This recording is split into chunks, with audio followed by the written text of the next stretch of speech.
लोकतंत्र में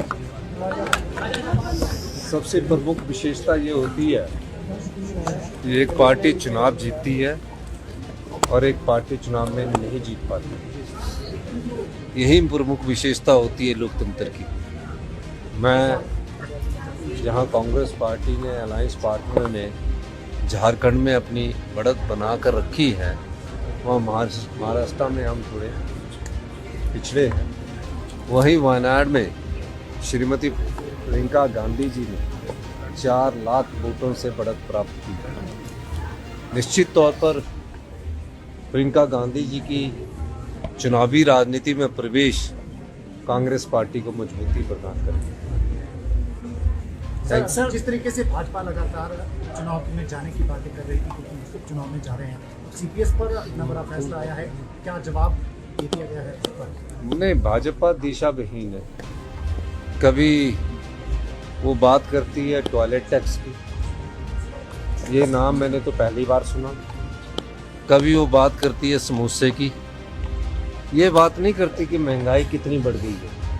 ये बात नहीं करती कि 5 साल में हमारे जो उनकी सत्ता रही उसमें शिक्षा स्तर का क्या हाल हुआ, हेल्थ सेक्टर में निचले स्तर पर पहुंच गए, और हम तो व्यवस्था परिवर्तन के द्वारा इसको मजबूती प्रदान कर रहे हैं। क्योंकि वो जानते ही नहीं है, वो सिर्फ विरोध करना जानते हैं, सहयोग करने की उनकी राजनीति नहीं है। वो चाहते हैं कि लोकतंत्र जो जनता की आवाज़ है, जनता के वोट से चुनकर जो सरकार आती है उसको 5 साल का कार्यकाल मिलता है, उसमें किसी ना किसी प्रकार से विकास के लिए अड़चनें पैदा की जाए, इस दृष्टि से भारतीय जनता पार्टी कार्य कर रही है। अब मैं किसकी बात करूं? अब उनमें आपस में दौड़ लगी है सरकार के विरोध करने की। 5 तो उनके ग्रुप बन गए हैं और 5 ग्रुपों में वो भाजपा बटी है।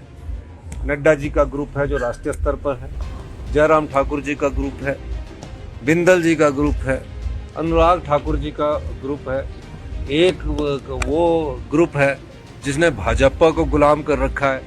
कल ही एक अखबार में पढ़ रहा था उमा जी की स्टेटमेंट कि भाजपा को ईस्ट इंडिया कंपनी जो थी उसने गुलाम बना दिया। तो वो अब कौन स्टेटमेंटें लग रहा है। और देख रहे हैं आप, ये नीतिगत विरोध नहीं कर रहे, व्यक्तिगत आक्षेप मुझ पर लगाकर विरोध कर रहे हैं, व्यक्तिगत टिप्पणियां मुझ पर कर रहे हैं। हम उनको कहना चाहते हैं, अब जितनी मर्जी व्यक्तिगत टिप्पणियां कर लीजिए, जितना मर्जी मुझे वो बदनाम करने की कोशिश कर लीजिए, राजनीति में चलता है। लेकिन मैं कहना चाहता हूँ कि हम सत्ता सुख के लिए नहीं, व्यवस्था परिवर्तन करने के लिए आए हैं। और 2 साल में जो हमने व्यवस्था परिवर्तन करके हिमाचल प्रदेश की अर्थव्यवस्था को जो मजबूती प्रदान की है, उनसे उनको दुख होता है। क्या जयराम जी बताएंगे कभी कि मनरेगा की 60 रुपये दिहाड़ी किसने बढ़वाई? क्या जयराम जी कभी बताएंगे कि आज सरकारी कर्मचारियों को ओपीएस पेंशन किसने दी? क्या जयराम जी बताएंगे कि हिमाचल प्रदेश में जो आपके समय पावर प्रोजेक्ट एनटीपीसी उनको दे दिए गए, उसमें हिमाचल प्रदेश की संपदा को किसने बेचा? क्या जयराम जी ये भी बताएंगे कि जब शिक्षा संस्थानों की गुणात्मक शिक्षा में 21वें स्थान पर किस सरकार ने पहुंचाया? इन सब बातों का जयराम जी जवाब नहीं देना चाहते, वो व्यक्तिगत टिप्पणी लगाना चाहते। और मैं आपको कहना चाहता हूँ, हम दृढ़ निश्चय से और अधिक फैसले लेंगे, कड़े फैसले लेंगे, पर हमारे कड़े फैसलों का स्वाद मीठा होगा और युवा पीढ़ी को आने वाले समय में एहसास होगा कि हम इस व्यवस्था परिवर्तन से आत्मनिर्भर हिमाचल की ओर बढ़ रहे हैं और 2032 में हिमाचल प्रदेश एक समृद्धशाली और अमीर राज्य होगा। इसकी नींव डल चुकी है और इसकी धारशिला मजबूती से आगे बढ़ रही है। अब परिणाम आने शुरू हो चुके हैं। धन्यवाद।